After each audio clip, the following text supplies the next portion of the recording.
Alvin, ang sundalo. Credit to the author. 2,628-36. Ang mga pangalan po na nandito ay galing sa mga name generator. Kung meron man pagkakatulad sa mga pangalan ng tao o lugar at pangyayari, ito ay tunay hindi sinasadya. Alvin, sa Memory Celestial Talisman na ibinigay sa akin, sinabi ni Gobernador Lante ng lungsod na sumali ka lang sa Black Dragon Army kalahating taon na ang nakalipas. Bukod pa rito, napatay mo ang isang Golden Celestial sa pamamagitan lamang ng isang atake pagkasali mo sa hukbo. Kasunod nito, naputol mo ang isang braso at isang binti ni Kapitan Clint mula sa Silverworm Army sa isang restaurant sa Bloody Spectre City. Nabalitaan kong si Clint ay isang Orange Sun Golden Celestial na nasa top 3 sa Silverworm Army.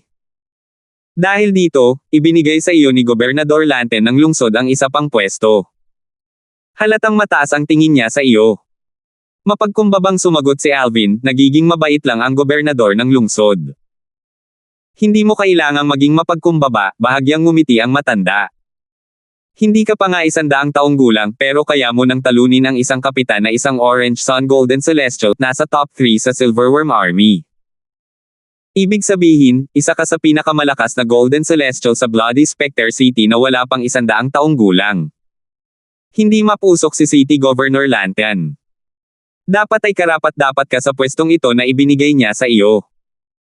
Tiningnan ng matandang nakaabong damit si Alvin nang may pagsang-ayon pagkatapos niyang magsalita. Walang duda na si Alvin ang pinakamalakas na Golden Celestial sa mga Golden Celestial na hindi pa umaabot ng 100 taong gulang, batay sa kanyang mga nagawa. Kahit si Chinyu na lumilipad katabi ni Alvin na kakaakyat lang sa Spirit Overarching Heaven ay hindi kayang tapatan ni Alvin. Hindi alam ng matanda na kamakailan lang umakyat si Alvin dahil wala siya sa Bloody Spectre City.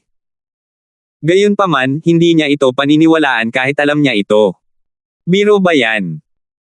Isang Heavenly Celestial na kakaakyat lang sa Spirit Overarching Heaven kamakailan lang ay nagawang talunin si Clint na nasa top 3 sa mga kapitan ng Silverworm Army. Bagamat protektado ang kaluluwa ni Alvin ng depektibong piraso ng metal, maaaring hindi mahulaan ng iba ang kanyang cultivation base at edad sa pamamagitan ng kanyang kaluluwa. Gayunpaman, mahuhulaan ng mga Golden Celestial ang kanyang edad batay sa kanyang aura. Dahil dito, sa isang sulyap lamang, natitiyak ng matandang lalaki na si Alvin ay wala pang 100 taong gulang.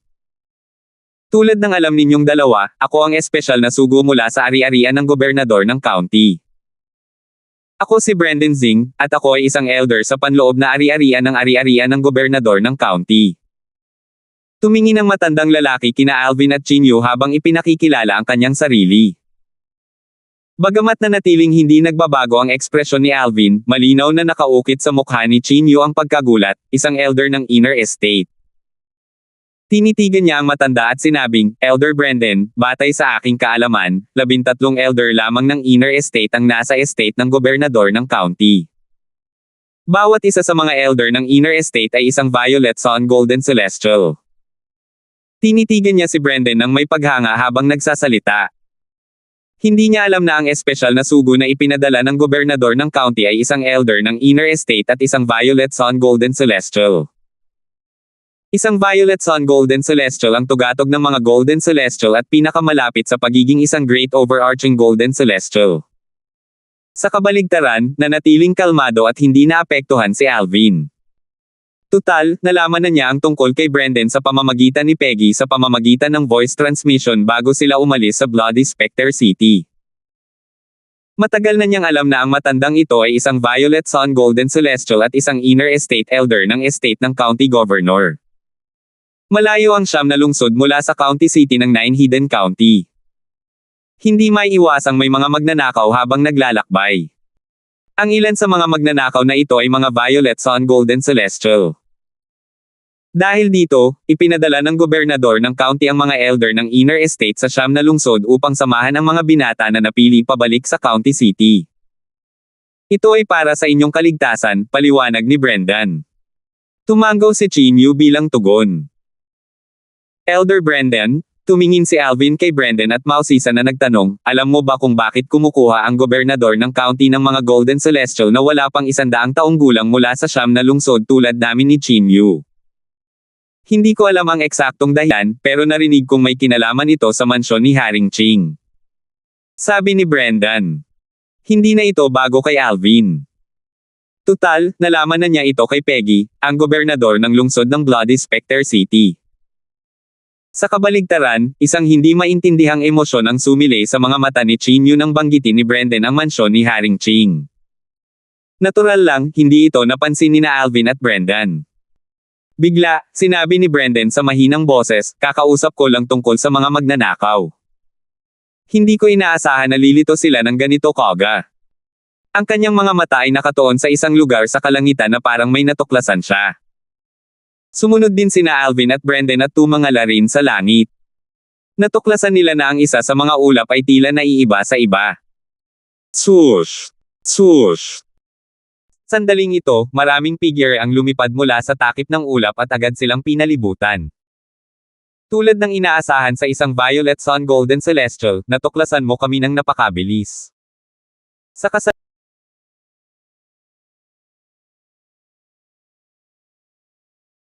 Sa lukuyan, 3 sa kanila ang napapaligiran ng mahigit 20 tao. 2 tao ang walang pagmamadaling amarang at hinaranggan ang daan ni na Alvin at ng iba pa. Ang isa ay nakasuot ng itim at ang isa naman ay nakasuot ng puti. Ang matandang lalaking nakaitim ay kasing payat ng kawayan habang ang matandang lalaking nakaputi ay kasing taba at kasing bilog ng bola. Parehong nakatuon ang kanilang mga mata kay Brendan. Nagbago ang ekspresyon ng mukha ni Chin Yu pagkarinig niya ng kanilang mga sinabi. Malinaw na hindi sila natatakot sa isang Violet Sun Golden Celestial. Maging si Alvin ay nagulat sa mga sinabi ng magnanakaw. Naisip niya sa sarili, tunay ngang mapalad tayong makatagpo ng isang Violet Sun Golden Celestial. Sigurado siyang ang 2 matandang lalaking nakatayo sa harap niya na tila walang takot kay Brendan ay hindi mga Great Overarching Golden Celestial dahil alam niyang hindi magnanakaw ang Great Overarching Golden Celestial sa mga manlalakbay sa isang maliit na lugar tulad ng Nine Spectres County. Gayunpaman, dahil hindi sila natatakot kay Brendan, malamang na sila, o ang isang tao sa kanilang grupo, ay isang Violet Sun Golden Celestials din. Naglakas loob ka bang magpakita kahit kilala mo ang cultivation base ko? Malalim na sabi ni Brendan habang nakatitig sa 2 matandang lalaki, kung hindi ako nagkakamali, kayo ba ang kilalang magnanakaw ng Nine Spectres County, ang Black and White Hero? Tama ka. Matalino ka talaga. Isang tila walang kapintasang ngiti ang sumilay sa mukha ng matandang lalaki na nakaputi habang pinipikit niya ang kanyang mga mata. Nang marinig ang pagkumpirma ng matandang nakaputi sa kanyang pagkakakilanlan, isang bahagyang ngiti ang sumilay sa mukha ni Brendan. Sa kabila ng ngiti, nagsimulang lumitaw ang hangering pumatay sa kanyang katawan. Matagal ko nang narinig na ang Black and White Hero ay ang mga Violet Sun Golden Celestial na lubhang tuso at mayroong maraming tagwan. Nagpadala ang ating gobernador ng maraming tauhan para paalisan kayong 2 ngunit lahat sila ay nabigong mahanap ang inyong kinaroroonan. Perpekto! Napakaswerte ko na nakilala ko kayong 2 rito. Ang ari-arian ng gobernador ng county. Pagkatapos magsalita ni Brendan, agad na nagbago ang ekspresyon ng matandang lalaking nakaputi at nakaitim. Gayon din, nagbago rin ang ekspresyon ng mahigit 20 lalaking nakapalibot kina Alvin at Chin Yu. Ang ilan sa kanila ay nagsimulang manginig sa takot. Ang ari-arian ng gobernador ng county. Iyan ang pinakamalaki at pinakamalakas na puwersa sa Nine Spectres County. Nitong mga nakaraang taon, maraming kalalakihan ang ipinadala mula sa ari-arian ng gobernador ng county upang paaksayin ang grupong ito ng mga tulisan. Dahil dito, namuhay sila ng pag-alagala, takot na manatili sa isang lugar ng masyadong matagal. Sa katunayan, kararating lang nila sa paligid ng Bloody Spectre City hindi pa katagalan. Talagang hindi nila inaasahan na makakakilala sila ng isang tao mula sa ari-arian ng gobernador ng county dito. Nang makita nila si Brendan, isang Violet Sun Golden Celestial, inakala nilang isa itong magandang target. Sino ang mag-aakala na isa pala siyang time bomb? Manggaling ka ba sa ari-arian ng gobernador ng county? Tumingin ang matandang lalaking nakaitim na damit kay Brendan at huminga ng malalim, kung ipapakita mo sa amin ang iyong identity token na magpapatunay na taga-ari ka ng ari-arian ng gobernador ng county, hindi ka lang namin hahayaang makaalis ng ligtas, kundi babayaran ka rin namin ng 1,000 katamtamang celestial stone.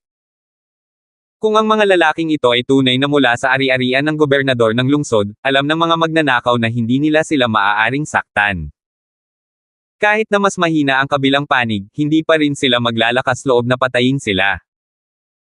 Tutal, lubos itong magagalit sa gobernador ng lungsod, at maaari pa siyang magpadala ng isang dakilang pangkalahatang celestial upang tugisin sila. Dati, ang gobernador ng lungsod ay hindi nagpadala ng kahit anong dakilang pangkalahatang ginintoang celestial upang hanapin sila dahil nakatago ang kanilang kinaroroonan. Gayunpaman, kung ang isang dakilang pangkalahatang ginintoang celestial ay mag-iisip, hindi magtatagal at matutuklasan ang pangkat ng mga magnanakaw maliban kung aalis sila sa siyam na nakatagong county at sa mga karatig pook nito. Hindi nakakailanganin yan, walang pakialam na sabi ni Brendan, dahil nagpakita ka na, dapat kang manatili. Lalong nagliwanag ang mga mata niya habang nagsasalita. Napakayabang. Gaya ng kasabihan, kahit ang isang manika na luwad ay may apoy sa loob nito. Nagdilim ang ekspresyon ng matandang nakaitim nang marinig ang mga salita ni Brendan. Mahina niyang sinabi, 3 lang kayo, at kayo lang ang Violet Sun Golden Celestial sa grupo ninyo. Kung lalaban kami, tiyak na dehado kayo. Dahil nagpupumilit kayong lumaban, huwag ninyo kaming sisihin sa pagbaliwala sa ari-arian ng gobernador ng county kapag pinatay namin kayong lahat. Sa pinakamarami, kailangan na lang naming tumakas sa 9 Spectre City pagkatapos naming mapatay ang 3 sa inyo. 2,629. 2 lila na araw na gininto ang Celestial. Nang marinig ni Brendan na sinabing ang 2 matandang lalaki ay mga Violet Sun Golden Celestial, agad na nagbago ang ekspresyon ng mukha ni Chinyu. Maging si Alvin ay naging malungkot. Gayunpaman, nang matuklasan ni Alvin na tila hindi natatakot si Brendan sa 2 Violet Sun Golden Celestial, napagtanto niya na may kumpiyansa si Brendan na matatalo ang 2 Violet Sun Golden Celestial. Dahil dito, nakabawi siya ng kanyang katahimikan. Hindi lamang ito dahil sa kumpiyansa ni Brendan, kundi kumpiyansa rin siya sa kanyang sariling kakayahan. Maliban na lang kung napagtagumpayan ng mga Violet Sun Golden Celestial ang malalalim na celestial methods at divine abilities, sigurado si Alvin na hindi na niya kailangang gamitin ang kanyang Devata artifact, ang 7 Orifices Exquisite Sword, para talunin sila. Kahit na napagtagumpayan na ng 2 Violet Golden Celestial ang malalalim na celestial methods at divine abilities, sigurado siyang matatalo pa rin niya sila hanggat ginagamit niya ang kanyang 7 Orifices Exquisite Sword. Natural lang, kung hindi naman kailangan, mas gusto niyang huwag gamitin ang 7 Orifices Exquisite Sword. Ang 7 Orifices Exquisite Sword ang alas na nasa kanyang manggas. Hindi niya ito gagamitin maliban na lang kung talagang kailangan. Ganoon ba? Ngumiti si Brendan bilang tugon sa mga banta ng matandang nakaitim. Malamig na kumislap ang kanyang mga mata habang sinasabing, sige at subukan mo. Base sa kanyang mga salita, malinaw na hindi siya natakot sa mga banta. Nang marinig ang mga salita ni Brendan at makita kung gaano kawalang apekto si Brendan, lubhang nagbago ang ekspresyon ng matandang nakaputi. Maingat niyang tiningnan si Brendan habang nagtatanong, anong posisyon ang hawak mo sa ari-arian ng gobernador ng county? 2 posibilidad lang ang maaaring maging dahilan kung bakit hindi matatakot si Brendan kapag natuklasan niya ang kanilang lakas at pagkakakilanlan.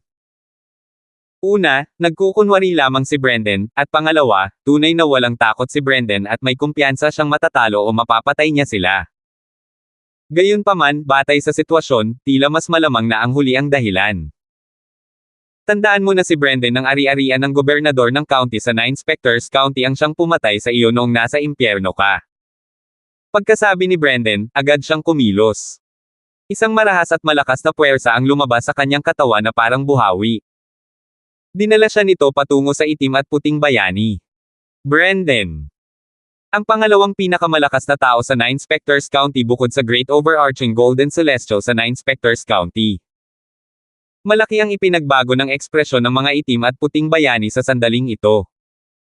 Hindi nila maitago ang gulat at takot sa kanilang mga mukha. Si Brendan. Ang elder ng inner estate ng county governor sa county city ng 9 Spectres County.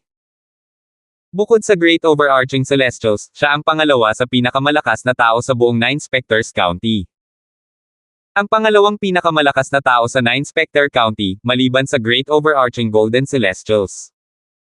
Nagtinginan sina Alvin at Chinyu sa isa't isa ng may gulat matapos marinig ang mga salita ng lalaking nakaputi. Hindi nila inaasahan na ang espesyal na sugo na ipinadala upang magbantay at magbantay sa kanila ay ang pangalawang pinakamalakas na tao sa mga Golden Celestial sa buong Nine Specters County. Nang marinig ito, agad na nawala ang nag-aalalang ekspresyon sa mukha ni Chinyu. Tila hindi na kailangang mag-alala sa isang taong may ganitong kalibre dito. Panginoon Brendan, mahabag po kayo sa amin. Handa po kaming ibigay sa inyo ang lahat ng aming kayamanan. Mabilis na sigaw ng matatandang nakaputi at nakaitim habang sila ay umaatres. Umaasa silang may pagpapalit nila ang kanilang mga kayamanan para sa kanilang buhay. Ngumisi si Brendan. May paghamak na sabi niya, sinabi na ng Bernador ng Lord County na kung sino man ang makakapatay sa mga itim at puting bayani ay mananatili ang kanilang mga kayamanan. Kahit patayin kita, akin pa rin ang mga kayamanan mo. Malinaw na determinado siyang patayin si Brendan, kaya wala silang maisip na paraan para makatakas. Nanlamig ang mga mata ng matandang nakaitim nang marinig ang mga salita ni Brendan. Malamig niyang sinabi, kapatid, dahil desidido siyang patayin tayo, lalaban na lang tayo sa kanya hanggang kamatayan. Gusto kong makita kung naaayon siya sa pangalan niya. Sige. Sa pagkakataong ito, alam ng matandang nakaputi na ito na lang ang kanilang tanging pagpipilian. Malamig din na kuminang ang kanyang mga mata, at pinaikit niya ang kanyang mga mata, kaya mas lalong lumiit ang kanyang mga mata sa kanyang chubby na mukha. Swoosh! Ang celestial origin energy na ginamit ng matandang nakaitim kanina ay agad na lumabas sa kanyang katawan. Kasabay nito, hindi niya nakalimutang utusan ang kanyang humigit kumulang 20 tauhan na patayin sina Alvin at Chinyu. Lahat, kumilos. Patayin ang dalawang lalaking kasama niya. Kung papatayin tayo ni Brendan, kakalagkarin natin ang dalawang binata papunta sa impyerno. Hindi inaasahan ni Brendan na magbibigay ng ganoong utos ang matandang nakaitim. Agad na nagbago ang ekspresyon ng kanyang mukha. Bagamat may kumpiyansa siyang mapapatay ang mga itim at puting bayani, matatagalan pa rin ito. Kung magpas siya ang mga nasasakupan ng mga itim at puting bayani na baliwalain ang kanilang buhay at atakihin ang dalawang binata na nasa kanyang pangangalaga, hindi siya sigurado kung mapoprotektahan niya sila. Batay sa kanyang kaalaman, kahit ang pinakamahina sa mga nasasakupan ay isang Crimson Sun Golden Celestial. Ang pinakamalakas ay isang Yellow Sun Golden Celestial. Putok. Si Brendan, na mabilis na papalapit sa mga itim at puting bayani, ay biglang natigilan ng may umalangaw-ngaw na pagsabog sa hangin. Ang kanyang enerhiya ay nagngangalit sa hangin, na nagdulot ng tunog ng pagsabog. Malamig siyang lumingon upang tingnan ang mga nasasakupan ng mga itim at puting bayani. Plano niyang patayin muna silang lahat bago harapin ang mga itim at puting bayani. Nang maramdaman ng mga nasasakupan ng Black and White Heroes ang malamig na titig ni Brendan sa kanila, lubhang nagbago ang kanilang mga ekspresyon. Nang makita ng matandang nakaitim ang pag-aalinlangan ni Brendan, tumawa ito ng malakas. Brendan, mukhang may pakialam ka sa dalawang binata. Kasabay nito, siya at ang lalaking nakaputi ay kumilos upang harangan ang daan ni Brendan. Inutusan niya muli ang kanyang mga nasasakupan, patayin sila. Huwag kayong mag-alala tungkol kay Brendan. Ang mga salita ng lalaking nakaitim ay nagdulot ng bahagyang pagkabalisa kay Brendan. Mas lalong nanlamig ang kanyang mga mata. Ang mga target ko ay ang mga bayani ng itim at puti. Kung mananatili kayo sa inyong pwesto at hindi gagawa ng anumang gulo, hindi ko kayo papatayin. Nagpasya siyang makipagkompromiso upang matiyak ang kaligtasan nina Alvin at Chinyu. Nagliwanag ang mga mata ng mga lalaking nakapalibot kina Alvin at Chinyu nang marinig ang mga sinabi ni Brendan. Ang lalaking nakaitim na nakaramdam ng pag-aatubili ng kanyang mga nasasakupan ay nagmamadaling nagsabi, huwag kayong maniwala sa kanyang kalokohan. Patayin ninyo agad ang dalawang lalaki at tumakas. Lalabanan namin ng kapatid ko si Brendan ng buong lakas. Bibigyan niyan kayong lahat ng sapat na oras para tumakas. Nang marinig ito, muling nagbago ang ekspresyon ng mukha ni Brendan. Patayin. Patayin sila. Pagkatapos magsalita ng matandang nakaitim, hindi na nag-atubili ang kanyang mga tauhan. Sunod-sunod na pag-atake ang tumungo kina Alvin at Chinyu. Natural lang na mas pinagkakatiwalaan nila ang matandang nakaitim kaysa kay Brendan. Lahat kayo ay naghahanap ng kamatayan. Nang makita ito, alam ni Brendan na wala nang silbi pa siyang sabihin. Nanlamig ang kanyang mga mata nang muling lumabas ang celestial origin energy mula sa kanyang katawan at itinulak siya patungo sa mga itim at puting bayani na parang isang bagyo.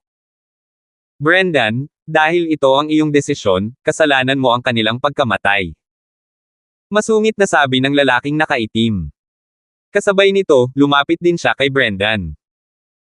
Sa kabilang banda, ang matandang lalaking nakaputi ay nakipagtulungan sa matandang lalaking nakaitim at inatake si Brendan dahil alam nilang wala na silang ibang paraan para makatakas dito.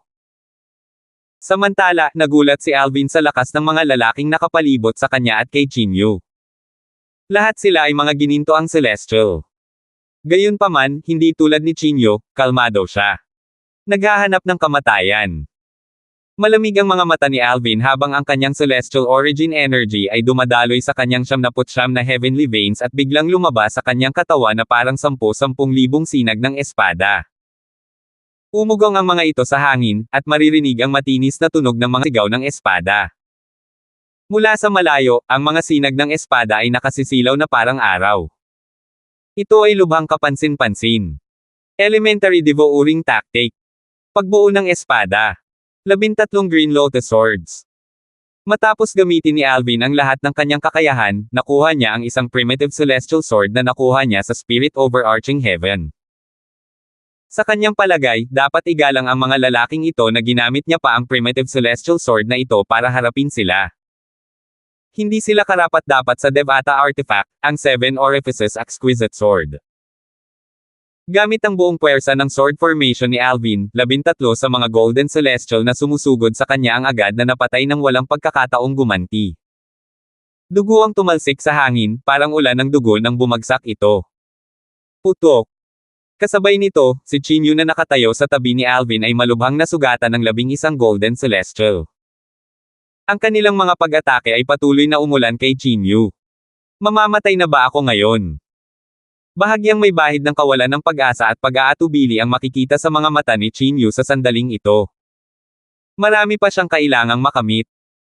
Nang maramdaman ni Chinyu na wala ng pag-asa, isang malakas na sigaw ng espada ang umalingaw-ngaw mula sa malayo. Kasunod nito, nakita niya ang isang kalangitan na puno ng mga sinag ng espada na dumaan sa kanya. Boom! Isang sunod-sunod na pagsabog ang umalingaw-ngaw kasunod ng mga sinag ng espada. Agad na tumigil ang mga pag-ataking bumabagsak kay Chinyu. 2,630. Para kay Chinyu, ang mga sinag ng espada ay parang sinag ng pag-asa na nagligtas sa kanya mula sa hukay ng kawalan ng pag-asa. Alvin. Gulat at namangha si Chinyu habang ang mga sinag ng espada na nagtataboy sa mga Golden Celestial ay patuloy na tumatama patungo sa mga Golden Celestial. Sa isang iglap, nilunod sila nito. Hindi tulad ng kanilang mga kasamahang napatay kanina, nakita ng mga Golden Celestial na ito ang paparating. Gayunpaman, sa harap ng hindi masisirang sword formation, tanging ang kanilang nagawa ay ang pagsigaw at pag-iyak sa kawalan ng pag-asa. Ang tanging natitira pagkatapos noon ay ang ulan ng laman at dugo. Swoosh! Ibinuko ni Alvin ang kanyang mga braso at nagpadala ng isang di nakikitang puwersa upang tipunin ang mga spatial ring na nakalutang sa ulan ng dugo. Dahil pinatay niya ang mga lalaking iyon, ang mga singsing ay kanya na upang angkinan. Paano nangyari yun? Nako! Paano naging ganito kalakas ang binatang nakasuot ng lilang ito? Napansin din ng mga bayani na itim at puti na umatras sa ilalim ng mga pag-atake ni Brendan na napatay ang kanilang mga nasasakupan. Bahagyang gulat at hindi makapaniwala ang makikita sa kanilang mga mata nang mabilis nilang sulyapan si Alvin. Pagkatapos nito, mabilis nilang itinoon ang kanilang atensyon sa labanang kaharap. Hindi nila kayang magambala sa sandaling ito. Samantala, gulat na tiningnan ni Chinyu si Alvin bago siya taos pusong nagpasalamat kay Alvin. Salamat, Alvin. Ako, si Chinyu, ay may utang na loob sa iyo. Wala lang yan. Huwag mo na sanang isipin yan. Bahagyang ngumiti si Alvin bilang tun sa mga salitang puno ng pasasalamat ni Chinyu. Kahit na ibang tao pa yan, ililigtas ko pa rin sila. Alam ko. Tumanggaw si Chinyu, ngunit ang kanyang mga mata ay nagniningning ng may katatagan. Walang magbabago, ako, Chinyu, ay utang ko pa rin sa iyo ang buhay ko. Dahil sa matigas ang ulong si Chinyu, nagkibit-balikat na lang si Alvin. Hindi na siya nagsalita pa. Gayunpaman, humanga pa rin siya sa determinasyon at karakter ni Chinyu. Sa pinakamababa, hindi siya isang taong walang utang na loob. Malapit na rin sigurong matapos si Elder Brendan. Maya-maya, tumingin si Alvin sa unahan. Malabo niyang nakita ang pag-atres ng mga itim at puting bayani dahil sa marahas at patuloy na pag-atake ni Brendan. Malinaw na hindi na nila kayang magtiis pa. Mga 15 minuto ang lumipas. Putok. Putok. Dalawang malalakas na pagsabog ang umalangaw-ngaw ng mapalipad ang mga itim at puting bayani matapos matuklasan ni Brendan ang isang depekto sa kanilang depensa. Sa isang suntok lamang, malubhang nasugatan niya sila. Sa mukha ng dugo ang mga itim at puting bayani, hindi na muling makatayo. Nang makita si Brendan na mabilis na papalapit sa kanila, alam ng matandang nakaitim na tiyak na mamamatay sila. Nagpadala siya ng isang mapagpasyang voice transmission sa matandang nakaputi. Kapatid, dapat nating patayin ang binata na nakalila gamit ang isang soul attack. Sige. Sumangayon ang matandang lalaking nakaputi na handang mamatay at tumingin kay Alvin na nakatayo malapit dito. Nakaramdam si Alvin ng nakakatakot na pakiramdam sa kanyang puso nang makita niya ang mga bayani na itim at puti na nakatingin sa niya ng may mapang asar ng ngiti sa kanilang mga mukha. Hindi.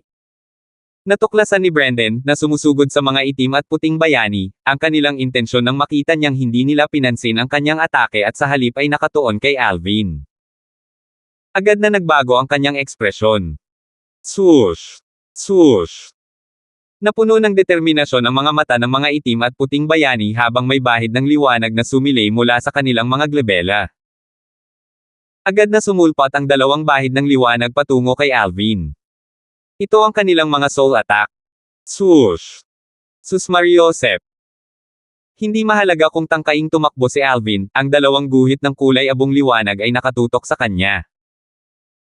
Patuloy nilang hinabol si Alvin, tila hindi tumigil hanggang sa madapan nila si Alvin. Bukod doon, ang kanilang bilis ay mas mabilis kaysa kay Alvin. Unti-unti, sinimulan nilang paliitin ang pagitan sa pagitan nila ni Alvin. Habang papasok na kay Alvin ang mga guhit ng maitim na kulay abong liwanag, isa pang guhit ng kulay abong liwanag ang lumabas sa bilis ng liwanag. Swoosh! Nagsagawa rin si Brendan ng soul attack upang talunin ang mga soul attack ng mga itim at puting bayani. Sa kasamaang palad, isa lamang sa mga soul attack ng mga itim at puting bayani ang nahadlangan ng kanyang soul attack. Matagumpay na nakapasok sa katawan ni Alvin ang isa pang soul attack. Alvin! Biglang nagbago ang ekspresyon ng mukha ni Brendan. Isang malupit na ngiti ang sumilay sa mga mukha ng mga bayani na itim at puti. Nang makita ni Chinyu ang malupit na ngiti sa kanilang mga mukha, naging seryoso ang kanyang ekspresyon. Alvin. Sa sandaling ito, inakala ng lahat na tiyak na mamamatay si Alvin matapos atakehin ng isang soul attack mula sa isang Violet Sun Golden Celestial. Taliwa sa inaasahan ng lahat, hindi lamang nanatiling nakatayo si Alvin, kundi tiningnan pa niya ang mga itim at puting bayani habang dahan-daang sinasabi, mukhang napakabilis ng mga soul attack mula sa Violet Sun Golden Celestials. Sayang, ang mga soul attack sa antas mo ay hindi sapat para magdulot sa akin ng anumang pinsala dahil sa proteksyon ng aking depensibong celestial weapon. Dahil sa depektibong piraso ng metal na nasa kanya, natural lang na hindi natatakot si Alvin sa mga atake ng kaluluwa ng mga itim at puting bayani. Sinubukan niya lamang iwasan ang mga ito upang makita kung maiiwasan niya ang mga ito gamit ang kanyang bilis. Natuklasan niya na maiiwasan lamang niya ang mga ito kung gagamitin niya ang kanyang Devata artifact, ang 7 Oracles Exquisite Sword, at maglabas ng isang sword formation upang dalhin siya palayo. Isang celestial weapon na panlaban sa kaluluwa. Nagdilim ang mga mukha ng mga itim at puting bayani nang marinig nila ito, dahilan para samuka ulit sila ng dugo. Mas lalong namutla ang kanilang mga mukha. Hindi nila inaasahan na ang binata na nakasuot ng lila sa ilalim ng pamamahala ni Brendan ay nagtataglay ng isang celestial weapon na panlaban sa kaluluwa. Dahil kaya nitong ipagtanggol ang kanilang mga atake, dapat ay isa itong pangkaraniwang celestial weapon. Swoosh! Swoosh! Isang sunod-sunod na buhawi na parang mga talim ng hangin ang lumipad patungo sa mga itim at ting bayani, na agad silang pinatay. Ang tanging natira na lang ay 2 spatial rings. Dahil si Brendan ang pumatay sa kanila, kinuha niya ang mga spatial rings para sa kanyang sarili. Samantala, nakahinga ng maluwag si Chinyu nang makita niyang buhay at maayos si Alvin. Elder Brendan. Kasabay nito, inilabas ni Alvin ang mahigit 20 spatial rings na nakolekta niya kanina at ibinigay ang mga ito kay Brendan na may di nakikitang enerhiya. Ito ang mga gantimpala mo. Itago mo, sabi ni Brendan na may bahagyang ngiti sa kanyang mukha habang itinataas ang kanyang kamay at itinulak ang mga ito pabalik kay Alvin. Sa sandaling ito, nagbago ang tingin ni Brendan kay Alvin. Dati, alam niyang malakas si Alvin, ngunit hindi niya inakala na ganito kalakas. Sa isang kisap mata lamang, nagawa ni Alvin na patayin ang humigit kumulang 20 nasasakupan ng mga itim at puting bayani. Ang pinakamalakas sa mga lalaking iyon ay isang Yellow Sun Golden Celestial Hero, kahit ang pinakamahina ay isang Crimson Sun Golden Celestial. Ang pagpatay ng humigit kumulang 20 Golden Celestial sa isang atake lamang ay hindi posible para sa isang ordinaryong Golden Celestial. Upang magawa ito, kailangan ng isang tao ang lakas ng isang Blue Sun Golden Celestial. Isang Blue Sun Golden Celestial na wala pang 100 taong gulang.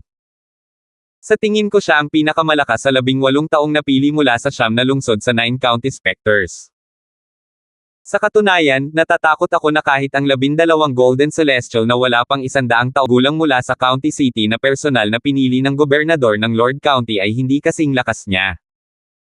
Naisip ni Brendan sa sarili. Salamat, Elder Brendan. Nagpasalamat si Alvin kay Brendan nang makita niyang ibinabalik ni Brendan ang mga spatial ring sa kanya. Alvin, hindi ko inaasahan na magiging ganito kalakas ang loob mo. Kanina, akala ko pareho kayong papatayin ng mga tauhan ng mga bayani na itim at puti. Kung mangyari iyon, mahihirapan akong magpaliwanag sa gobernador ng Lord County pagbalik ko sa ari-arian ng gobernador ng lungsod. May utang na loob ako sa iyo, sabi ni Brendan habang nakatingin kay Alvin. Elder Brendan, hindi mo kailangang maging magalang. Umiling si Alvin. Sinusubukan ko lang iligtas ang buhay ko. Kumaway si Brendan na parang walang pakialam. Sabi ko nga may utang ako sa iyo. Iyon lang ang masasabi ko tungkol dito. Umiling siya at sinabing, may mga taong nagpapakahirap para lang makakuha ng pabor mula sa akin, pero ganoon mo lang kadaling tanggihan. Ngumiti na lang si Alvin. Hindi na siya nagsalita pa. Tutal, ano pa nga ba ang natitira niyang sasabihin? Bukod pa rito, ang pag-utang ni Brendan ng pabor sa kanya ay makakabuti lamang sa kanya. Dahil sa iyong mga talento at lakas, tiyak na makakatanggap ka ng espesyal na pagtrato sa ari-arian ng gobernador ng county. Pagdating natin, kakausapin ko ang gobernador ng Lord County at hihilingin ko na bigyan kanya ng pinakamagandang lokasyon at mga mapagkukunan para sa paglilinang, sabi ni Brendan kay Alvin. Salamat, Elder Brendan, taos-pusong sabi ni Alvin.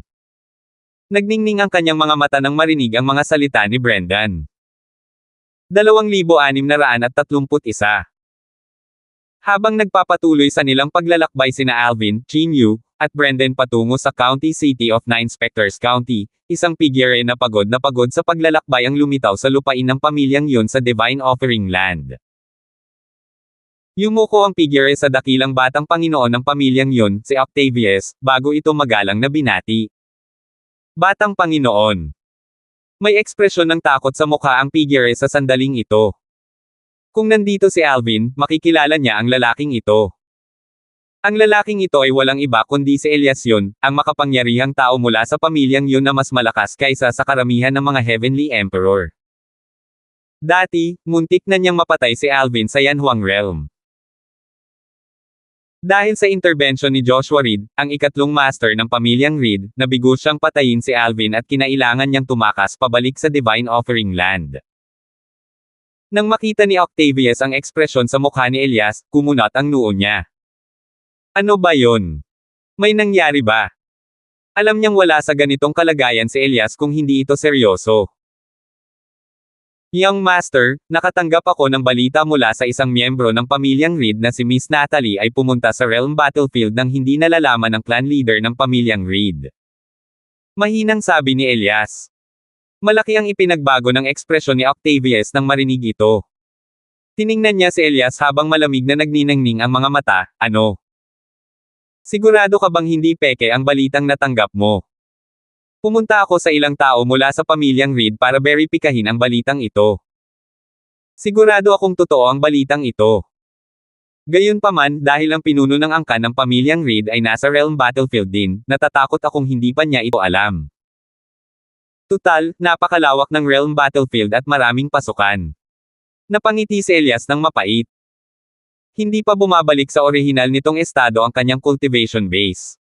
Ang lakas niya ngayon ay mas mahina na kumpara dati.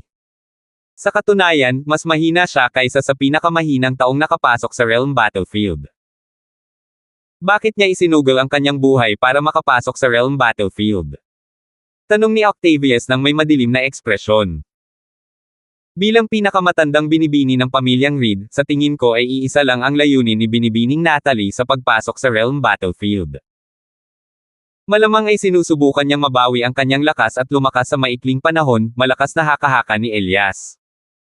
Lalong dumilim ang ekspresyon ni Octavius nang marinig ang mga sinabi ni Elias. Alam niyang malamang tama ang haka-haka ni Elias. Ang dahilan kung bakit pumunta si Natalie Reed sa Realm Battlefield para lumakas ay para mapawalang bisa niya muli ang kanilang engagement pagkatapos ng 1,000 taon. Pinagdikit ni Octavius ang kanyang mga ngipin at umungol, para lang maiwasan ang pagpapakasal sa akin, handa kang isugol ang iyong buhay at pumasok sa larangan ng labanan sa kaharian. Talaga bang kinamumuhian mo ako ng husto? Pagkatapos ng 1,000 taon, kapag muling nabuksan ang mga lagusan na nagdurugtong sa lupain ng banal na alay at sa kaharian ng mga Devata, tiyak na hahanapin ko si Alvin at puputulan siya bago sirain ang kanyang bangkay para mawalan ka ng pag-asa. Habang nagsasalita siya, ang kanyang mga mata ay nagniningning sa hinanakit at galit. Samantala, sa pamilyang Reed, isang matangkad at nasa katanghaliang gulang na lalaki na may matipunong katawan na parang toring bakal na may kulot na balbas ang dali-daling lumapit kay Joshua, ang ikatlong Panginoon ng pamilyang Reed. Tinitigan niya si Joshua na parang isang leon na nagalit habang nagtatanong sa mahinang boses, ikatlong kapatid, ikaw ba ang nagpadala kay Natalie sa larangan ng digmaan sa kaharian? Pangalawang kapatid, anong pinagsasabi mo? Hindi ko maintindihan ang sinasabi mo. Pabalang nasagot ni Joshua habang sandaling sumulyap sa lalaking nasa katanghaliang gulang bago nagpatuloy sa ginagawa. Ang lalaking nasa katanghaliang gulang ay si Jester Reed, ang pangalawang Panginoon ng pamilyang Reed. Mas dumilim ang kanyang ekspresyon habang nakatingin kay Joshua. Maliban sa iyo, wala nang sinuman sa pamilyang Reed ang maglalakas loob na ipadala siya rito. Sa kanyang kasalukuyang lakas, walang paraan para makapasok siya sa Realm Battlefield ng walang tulong.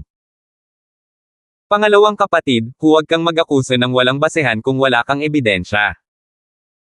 Kahit nandito pa ang panganay na kapatid, sasabihin ko pa rin ang parehong bagay. Hindi ko alam ang pinagsasabi mo, walang pakialam na sabi ni Joshua. Malinaw na wala siyang pakialam kay Jester, ang kanyang pangalawang kapatid. Tinitigan ni Jester si Joshua at malamig na sinabi, Joshua. Alam kong kinamumuhian mo ako at ang panganay mong kapatid dahil sa bagay na iyan. Gayunpaman, tungkol ito kay Natalie. Maaari mo bang isantabi ang iyong pagkamuhi sa pangyayaring iyon kahit sandali? Bukod pa rito, ginawa lang namin iyon para sa iyong ikabubuti. Kung nabuhay ang babaeng iyon, mamamatay ka na sana. Ginawa lang namin iyon para protektahan ka. Lalong nagngingit-ngit ang tono ni Joshua habang nagsasalita siya. Biglang inangat ni Joshua ang kanyang ulo, at ibinunyag ang kanyang mukha sa ilalim ng magulo niyang buhok. Ngumisi siya bago sinabing, ginawa mo lang iyon para protektahan ako. Sa palagay ko, pareho kayong nagpoprotekta sa pamilyang Reed. Sinabi ko noon na puputulan ko ang aking ugnayan sa pamilyang Reed para maiwasan ang pagsali sa problema. Gayunpaman, ano ang ginawa ninyong dalawa noon? Sinadya ninyo akong akitin palayo para mapatay ninyo siya. Alam mo ba kung bakit ako buhay pa? Paghihiganti. Kung hindi dahil doon, hindi ako mabubuhay hanggang ngayon. Habang nagsasalita siya, lalong lumalim ang kanyang ngisi. Mahina ang boses na sinabi ni Jester, tigilan mo na yan. Tigilan mo na ang pag-uusap tungkol sa insidenteng yan. Nandito ako para sabihin sa'yo na masyado kang pabaya. Alam mo kung ano ang Realm Battlefield. Sa lakas ni Natalie ngayon, siguradong mamamatay siya roon. Kapag may nangyari sa kanya, ikaw ang hindi direktang mananagot sa pagkamatay niya. Hindi mo ba siya mahal na mahal? Bakit ang gulo-gulo ng ulo mo ngayon at pinapunta mo siya roon? Lalong nagagalit siya habang nagsasalita. Gulo ang ulo. Alam nating lahat na ang panganay na kapatid ang Gusgusan. Nakahanap na ng kapareha si Zoe at nanganak pa ng anak na babae, pero pinipilit pa rin niya itong ipakasal sa batang iyon mula sa pamilyang yun. Mas mahalaga ba ang interes ng pamilya kaysa sa kaligayahan ng anak niya? Tanong ni Joshua nang may malamig na ngiti. Sa wakas, nagpasya siyang umamin at determinadong sinabi, tama.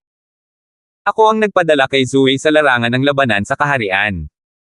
Sinira ng pamilyang Reed ang kaligayahan ko, sana hindi mangyari iyon sa pamangkin ko. Bukod dito, nangako rin ako kay Zoe na kung may mangyari sa kanya, ipapadala ko ng ligtas ang kanyang anak na babae at mga kaibigan pabalik sa makamundong kaharian pagkatapos ng 1,000 taon. Sa oras na iyon, kung susubukan ninyo ng panganay na kapatid na pigilan ako sa pagtupad sa kanyang kahilingan, puputulin ko ang aming ugnayan bilang magkapatid. Ang tanging paraan para mapigilan ninyo ako ay patayin ako. Pagkasabi niya noon, bigla siyang nawala.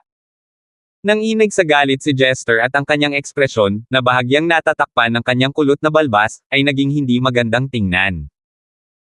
Matagal bago siya nakabawi ng kanyang kahinahunan. Makikita rin ang kaunting kawalan ng magawa sa kaibuturan ng kanyang mapula-pulang kayumangging mga mata. Isang mapait na ngiti ang sumilay sa kanyang mukha habang umiiling.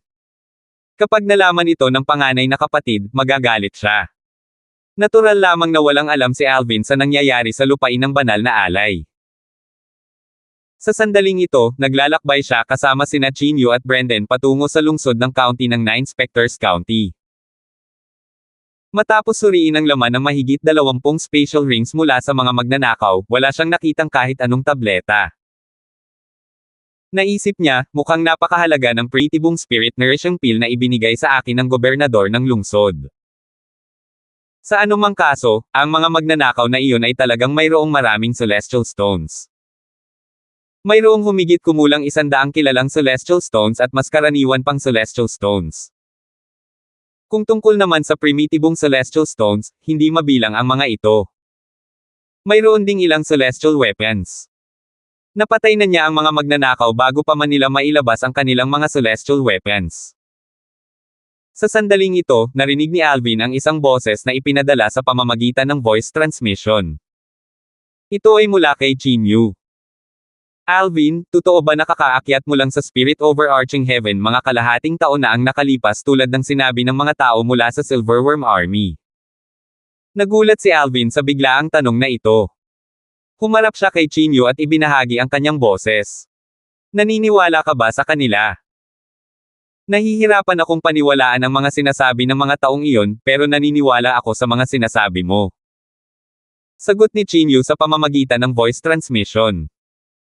Malinaw na maniniwala siya kay Alvin kahit gaano pa ito kabaliwan o kahirap paniwalaan. Tiningnan ni Alvin si Chinyu nang may kahulugan bago nagtanong gamit ang voice transmission, mahalaga ba kung kakaakyat ko lang o hindi? Hindi niya balak itago ang bagay na ito. Gayunpaman, simula nang makilala niya si Peggy, ang gobernador ng lungsod ng Bloody Spectre City, nalaman niya na maglalagay lamang ito sa kanya sa isang disbentaha kung isisiwalat niya na kakaakyat lang niya mga kalahating taon na ang nakalilipas. Bagamat walang sinuman ang maaaring magbanta sa kanya sa Bloody Spectre City, ibang usapan ang county city ng Nine Specters County. 2,632. Mahalaga ba talaga iyon? Tanong ni Alvin bilang tugon. Nagulat si Chinyu nang marinig niya ito. Nang makabawi siya ng katahimikan, tiningnan niya si Alvin nang may kahulugan na may bahagyang ngiti sa kanyang mukha at sumagot sa pamamagitan ng voice transmission, hindi mahalaga. Base sa makahulugang tingin ni Chinyu sa kanya, alam ni Alvin na natiyak ni Chinyu na kakaakyat lang niya sa Spirit Overarching Heaven kalahating taon na ang nakalipas. Tila alam din ni Chinyu kung paano siya lumakas ng ganito. Naisip niya, hindi ordinaryong tao si Chinyu. Pagkatapos noon, hindi na sila nag-usap pa. Simula nang makasalubong nila ang mga magnanakaw, ang mga bayani ng itim at puti, hindi na sila nakatagpo ng ibang mga magnanakaw. Hindi na nagulat si Alvin dahil si Brendan, ang espesyal na sugo na ipinadala ng gobernador ng county ng Nine Specters County, na isang Violet Sun Golden Celestial, ay nagsilbing panangga. Ang mga magnanakaw na may mahinang cultivation base ay hindi maglalakas loob na lumapit sa kanila matapos nilang imbestigahan ang cultivation base ni Brendan mula sa malayo. Tanging ang mga bayani ng itim at puti, na mga Violet Sun Golden Celestial, ang maglalakas loob na atakihin sila. Sa kasamaang palad, lahat sila ay malas at napatay. Pagkalipas ng 3 buwan, biglang nagsalita si Brendan, nasa unahan natin ang County City of Nine Specters County. Si Alvin, na tahimik, ay nakaramdam ng pagtibok ng kanyang puso. Nakarating na ba tayo sa County City ng Nine Specters County? Tumingin siya sa malayo at nakita ang isang napakalaking kapatagan. Ang maliit na tuldok ay unti-unting lumalaki ng lumalaki, na parang isang higanteng halimaw. Kaya ito ang County City ng Nine Specters County. Naisip ni Alvin sa sarili nang makita niya ang buong County City ng Nine Specters County. Ang lungsod ay 10 beses na mas malaki kaysa sa Bloody Specter City. Malakas ang biswal na epekto nito, at mayroon itong maringal at kahangahangang kapaligiran. Maraming mga karwahe at tao ang makikitang papasok at palabas ng lungsod ng daan-daan. Swoosh! Swoosh! Sumunod sina Alvin at Chinyu kay Brendan habang lumilipad sila sa ibabaw ng County City sa isang kisap mata lamang. Natuklasan ni Alvin na ang kanilang paligid ay lalong sumisikip. Ang lungsod ay puno ng mga tao. Karamihan sa kanila ay tila nagmamadali, kakaunti lamang ang mga taong nakatayo at nagkukwentuhan. 3 buwan ang itinagal bago kami nakarating. Hindi ko inaasahan na ganito katagal ang paglalakbay ko rito mula sa Bloody Specter City. Kung maglalakbay ako ng napakabilis ng hindi ginagamit ang Devata Artifact, ang 7 Orifices Exquisite Sword, kalahating buwan lang ang itatagal ko bago makarating, naisip ni Alvin sa sarili. Natural lang, alam niyang mas matagal sila dahil tinutulungan nila si Chinyu na ang bilis ang pinakamabagal sa kanilang tatlo. Pagpasok nila sa lungsod, humarap si Brendan kina Alvin at Chinyu bago nagtanong, sa palagay ko ito ang unang beses ninyo rito. Nang makita niyang tumango silang dalawa, sinimulan niyang ipakilala sa kanila ang lungsod ng Nine Specters County bago sila dumating sa ari-arian ng gobernador ng county. Ang ari-arian ng gobernador ng county ang pinakamalakas na puwersa sa buong Nine Specters County na may maraming kaakibat na pamilya. Ang mga pamilyang ito ang namamahala sa mga industriya sa County City. Bawat buwan, kailangan nilang magsumite ng 50% ng kanilang kita sa ari-arian ng gobernador ng county bilang isang uri ng pagbubuwis. Sa mga pamilyang ito, may 5 pamilya na pinakamalakas. Isa na rito ang pamilya Zinko, sabi ni Zin Kyo na may bahid ng pagmamalaki. Bagamat malaki ang naitulong niya sa pamilya Zing, kung hindi kaya ng pamilya Zing, hindi pa rin sila makakarating sa ganito kalayo. Halimbawa, nariyan ang pamilya ng isang elder ng Inner Estate na isang Great Overarching Golden Celestial, ngunit hindi gaanong nagtagumpay ang kanyang pamilya kahit na sa tulong na ibinigay niya sa kanila. Ito ay dahil sa pagkakaroon ng maraming bulok na mansana sa pamilya ng Great Overarching Golden Celestial. Sa lungsod ng county ng Nine Specters County, ang pisikal na lakas ng pamilya ay hindi ang pinakamahalaga, kailangan din nilang maging bihasa sa ibang mga aspeto. Bukod dito, mayroon ding hindi binibigkas na tuntunin na ang mga pamilya ay hindi maaaring maging mas malakas kaysa sa ari-arian ng gobernador ng lungsod. Pagdating nila sa panloob na lungsod na matatagpuan sa silangan ng County City, nakita nila ang isang kahangahangang lugar na parang isang imperial palace na may mga ginintoang tile at pulang ladrillo. Sabi ni Brendan, nakarating na tayo sa ari-arian ng gobernador ng county. Kaya ito ang ari-arian ng gobernador ng county. Sina Alvin at Chinyu ay parehong namangha sa karangyaan ng ari-arian na sumasakop sa kalahati ng panloob na lungsod sa silangan ng County City. Ang lugar na sinakop nito ay 2 beses na mas malaki kaysa sa Bloody Specter City. Nang dalhin ni Brendan sina Alvin at Chinyu sa mga pangunahing tarangkahan, ipinaalala niya sa kanila, may patakaran ang ari-arian ng gobernador ng county kung saan ang mga hindi Great Overarching Golden Celestials o mas malakas pa ay hindi maaaring pumasok o lumabas sa pamamagitan ng pagtawid sa pader. Kung mahuhuli, ang taong iyon ay parurusahan ng mabigat. Nang marinig ito, sa wakas ay napansin ni Alvin ang maraming taong papasok at palabas ng mga pangunahing gate. Walang nangahas na dumaan sa shortcut at tumalon sa pader. Makikita na mahigpit na ipinapatupad ang patakaran. Sa mga pangunahing tarangkahan ng ari-arian ng gobernador ng county, 2 hanay ng mga sundalong nakasuot ng gininto ang baluti na nagbabantay sa mga tarangkahan ang magalang na bumati kay Brendan nang makita nila siya. Elder Brendan. Bukod pa riyan, ang mga taong pumapasok at lumalabas sa estate ay magalang ding bumati kay Brendan nang makita nila ito. Hindi nagulat si Alvin dahil si Brendan ay isang inner estate elder. Bukod dito, si Brendan ang pangalawa sa pinakamalakas na Golden Celestial. Sa madaling salita, siya ang pang-4 na pinakamalakas na tao sa county pagkatapos ng 2 Great Overarching Golden Celestials at ang pinakamalakas na Golden Celestial sa 9 Specters County. Paano may mga ngahas na maging kawangalang sa kanya? Tumingin si Brendan sa isa sa mga sundalong nakasuot ng gininto ang baluti at nagtanong, dumating na ba ang iba pang mga elder ng inner estate? Elder Brendan, 8 elder ng inner estate ang nauna sa iyo, mabilis na sagot ng sundalong nakasuot ng gininto ang baluti.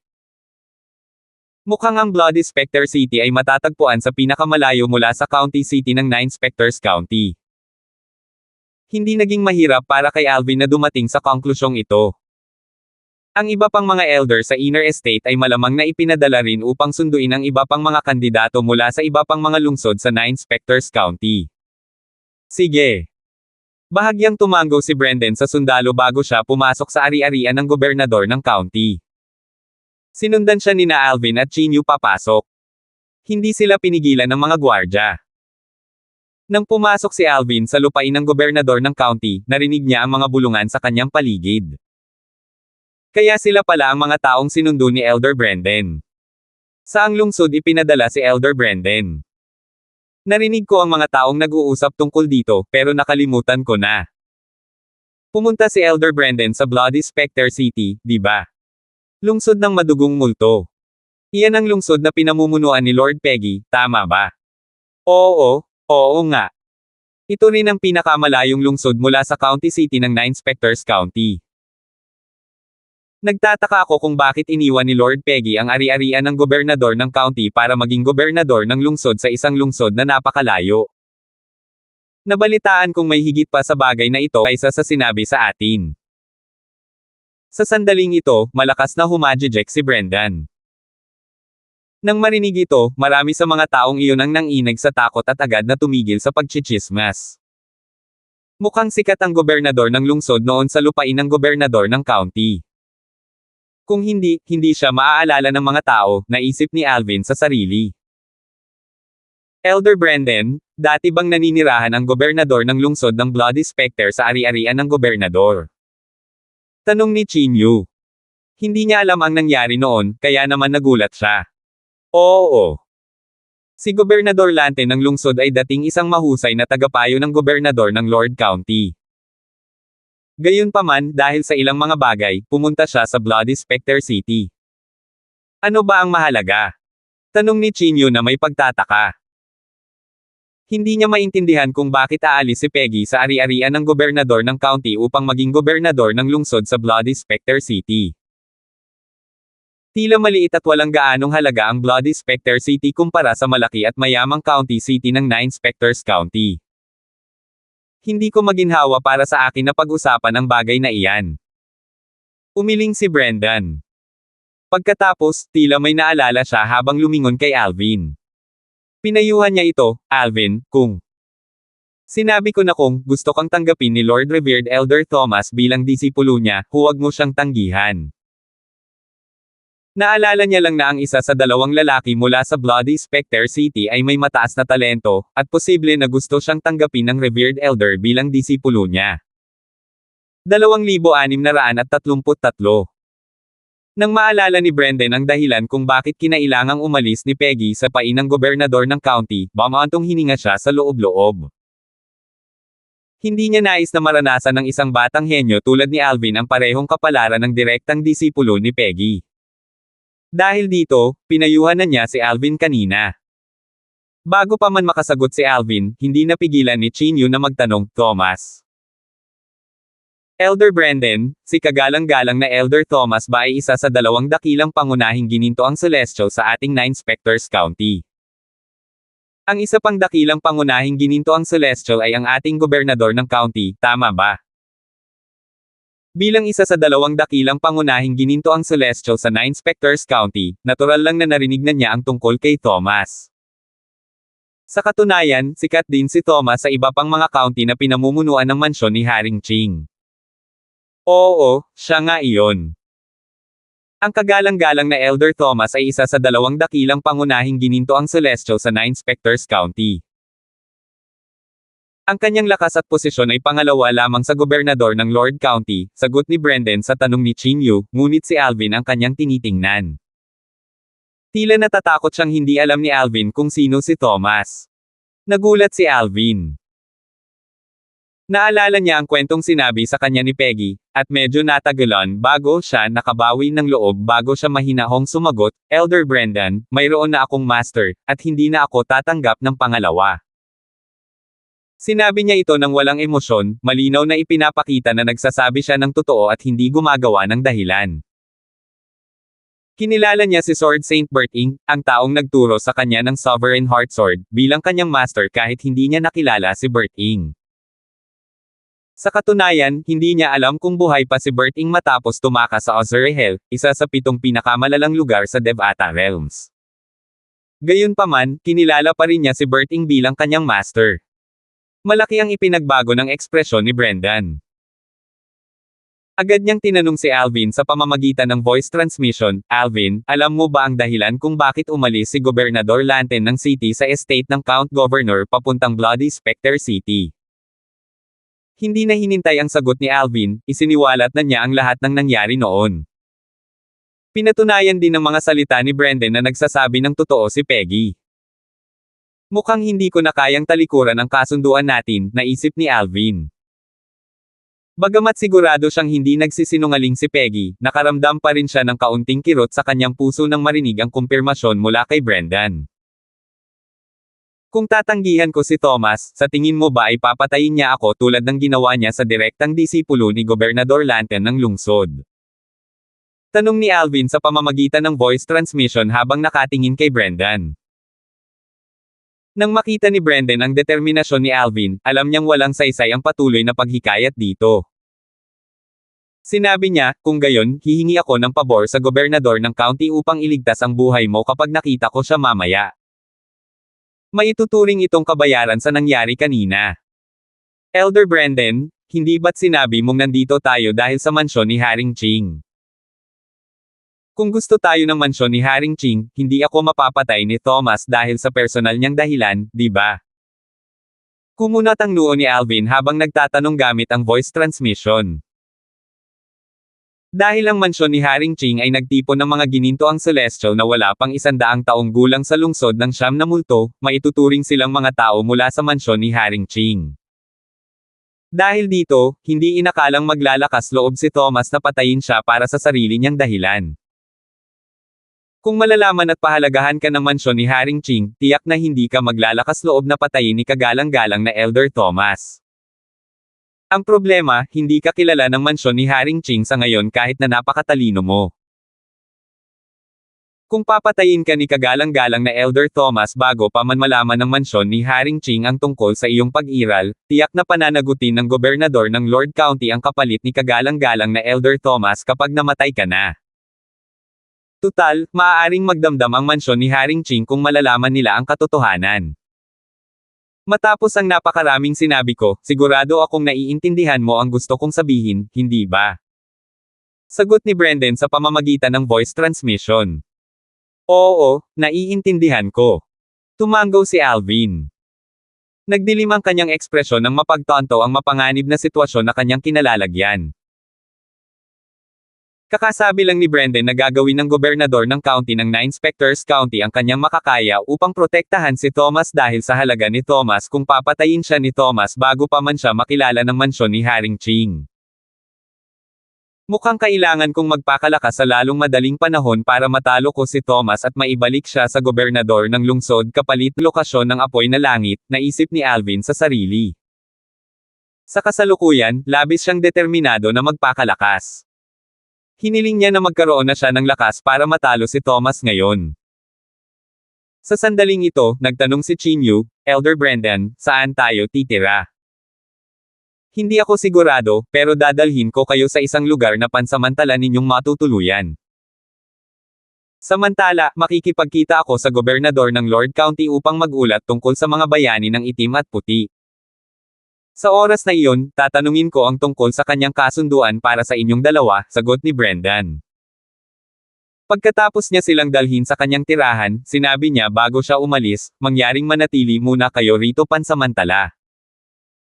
Kung mayroon kayong kailangan, huwag kayong mag-atubiling makipag-usap sa aking mga tagapaglingkod. Aalis na ako ngayon upang makipagkita sa gobernador ng Lord County. Habang nakaupo sila sa looban ng tirahan ni Brendan, nilasap ni Chinyu ang masaganang enerhiya ng espiritu ng langit at lupa. Pinaikit niya ang kanyang mga mata at sinabi sa masayang boses, ang lugar na ito ay napakayaman sa enerhiya ng espiritu ng langit at lupa. Makikita na si Elder Brendan ang tunay na pangalawa sa pinakamalakas na Golden Celestial sa 9 Inspectors County. Ang kapaligiran ng paglilinang dito ay mas maganda pa kaysa sa tranquil alcove ni City Governor Lantan. Bulalas ni Alvin. Nararamdaman niya na ang Heaven and Earth Spirit Energy ang pinakakonsentrado at pinakamayaman sa silid ni Brendan, ngunit kahit sa ibang mga lugar sa tirahan ni Brendan, ang Heaven and Earth Spirit Energy ay mas mayaman pa rin kaysa sa pinakamahusay na lokasyon ng paglilinang sa Bloody Spectre City. Natuklasan ni Alvin na si Chinyu, sa isang punto, ay nakaupo nang nakakross ang mga paa at nagsimulang mag-cultivate. Malabo niyang nakikita ang malaambon na Heaven and Earth Spirit Energy na patuloy na pumapasok sa katawan ni Chinyu sa napakabilis na bilis. Natural lang naman na mas nabibighani si Chinyu sa kapaligiran ng paglilinang dito kumpara sa akin, naisip ni Alvin sa sarili. Tutal, nakapag-cultivate na rin siya sa tranquil alcove ng gobernador ng lungsod kaya hindi naman masyadong nakakagulat ang kapaligiran ng paglilinang dito para sa kanya. Sa kabilang banda, ang pinakamagandang lokasyon ng paglilinang na napuntahan ni Chinyu ay ang lambak kung saan matatagpuan ang kampo ng Black Dragon Army. Bumantong hininga si Alvin bago siya umupo nang nakakross ang mga paa para mag-cultivate habang hawak ang isang kilalang celestial stone. Hindi siya uminom ng isang primitive spirit nourishing pill dahil mayroon pa itong isa na hindi pa lubusang natutunaw. Kaya naman, hindi na niya kailangang uminom pa ng isa. Pagkatapos ng 9 na buwan, 2 primitive spirit nourishing pills na lang ang natitira sa akin. Susubukan kong bumili pa. Tutal, kung wala ang mga table tasks, babagal ng malaki ang bilis ng aking cultivation, naisip ni Alvin sa sarili bago siya nagsimulang mag-cultivate. 3 buwan na ang nakalilipas, binigyan siya ng 4 na spirit nourishing pills. Sa paglalakbay patungong County City, nakainom siya ng 2 table tasks para mag-cultivate ng may oras siya. Habang naglilinang si Alvin, tila nakalimutan na niya ang paglipas ng panahon. Sino ang makakapag-akala kung ilang oras o ilang araw pa siya nagising sa boses ni Brendan? Pareho kayong mapalad. Hindi pa katagalan, naghanda si Lord County Governor, si Revered Elder Blackwell, at ilang elder ng isang lokasyon ng cultivation para sa inyo. Magandang lokasyon ito na may magandang kapaligiran sa cultivation. Ang Heaven and Earth Spirit Energy doon ay halos kasing yaman ng Heaven and Earth Spirit Energy sa cultivation place ni na Lord County Governor at Revered Elder Thomas.